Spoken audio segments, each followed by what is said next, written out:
அன்பும் பாசமும் எப்பவுமே உண்டு உங்க எல்லாருக்கும். எப்படி இருக்கீங்க எல்லாரும்? இப்பதான் சவுண்டே வருது இல்ல? இவ்வளவு நேரம் இவங்க எல்லாரும் பேசிட்டு இருந்தாங்க. எப்ப நான் பேசுவேன்னு வெயிட் பண்ணிட்டு இருந்தீங்க, கரெக்டா? பட் எல்லாருமே விதமான முறையில ரொம்ப அழகா பேசினாங்க. என் மனசுல இருக்கிற எல்லாத்தையுமே பிரதிபலிச்சிட்டீங்க. கொஞ்சம் மைக்க நான் வாங்கிக்கலாமோன்னு தோணுச்சு. எக்ஸ்ட்ராவா ஒரு நாய்க்குட்டி வந்துச்சுன்னா கூட அதை வளர்க்கறதுக்காக நம்ம பொருளாதாரத்திலையும் சரி, நம்ம அவங்கள பார்த்துக்கிறதுக்காக அந்த இடமும் சரி, அதுக்கெல்லாம் நிறைய விஷயங்கள் பண்ணணும். அப்படி இருக்கும்போது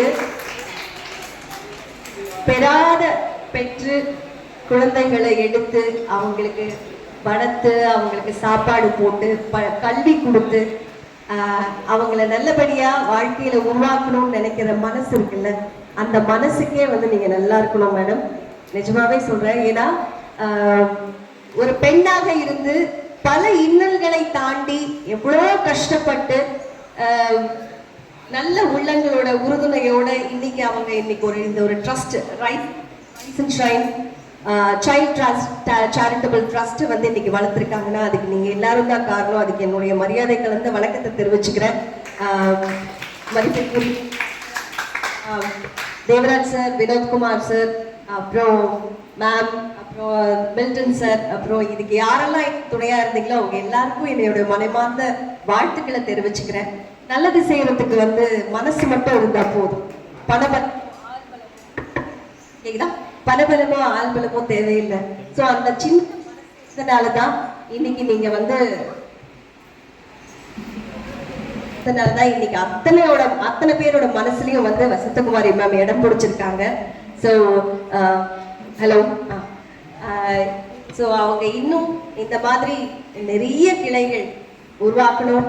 நிறைய பிள்ளைகளோட வாழ்க்கையில அவங்கள கல்வி விஷயத்திலையும் சரி, பொருளாதார விஷயத்திலையும் சரி, அவங்கள நல்லபடியா மேல கொண்டு வரத்துக்கு அவங்க உறுதுணையா இருக்கணும். அதுக்கு இறைவன் உங்களுக்கு எப்பவுமே அருள் புரியணும்.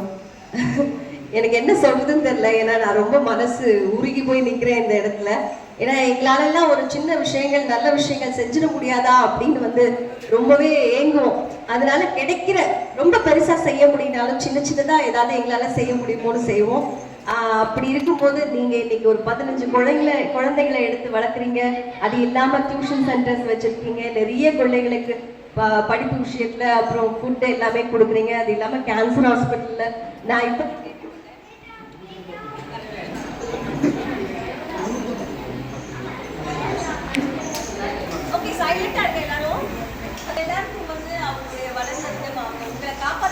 அவங்க படுற கஷ்டம் எல்லாமே உங்களுக்கு தெரியறதுக்கு வாய்ப்பு இல்லை. ஆனா இன்னைக்கு அறிமுகம் அவங்க கஷ்டப்பட்டு இன்னைக்கு இவ்வளோ நல்ல இடத்துல நின்று உங்க எல்லாரையுமே வளர்த்து ஒரு நல்ல இடத்துல இருக்காங்கன்னா அது நிஜமாவே இறைவனுடைய அருள் அவங்களுக்கு இருக்கு. இன்னொன்று அவங்கள சுற்றி நிறைய நல்ல உள்ளங்கள் அவங்களுக்கு நிறைய உறுதுணையா இருந்திருக்காங்க. ஸோ மேன்மேலும் அவங்க இன்னும் நல்லபடியா வளர்றதுக்கு என்னுடைய மனமார்ந்த வாழ்த்துக்கள். குழந்தைங்களா நீங்கள்லாம் அவங்களோட பட்ட கஷ்டத்துக்கு நீங்க தான் அவங்க எல்லாருக்கும் சப்போர்ட்டிவா இருக்கணும். நல்லா படிக்கணும். அவங்களுக்காக நீங்க அவங்க பேரை காப்பாற்றணும். நீங்க இப்படி இருந்தீங்கன்னா தான் உங்களை மாதிரி இன்னும் நிறைய குழந்தைங்களை அவங்க மேன்மைப்படுத்துவாங்க. சரியா? அதனால எல்லாரும் கிடைச்ச இந்த அரிய வாய்ப்பு பயன்படுத்திக்கிட்டு நல்லபடியா படிச்சு உங்க வாழ்க்கையில நல்லா முன்னேறணும்னு வாழ்க்கை.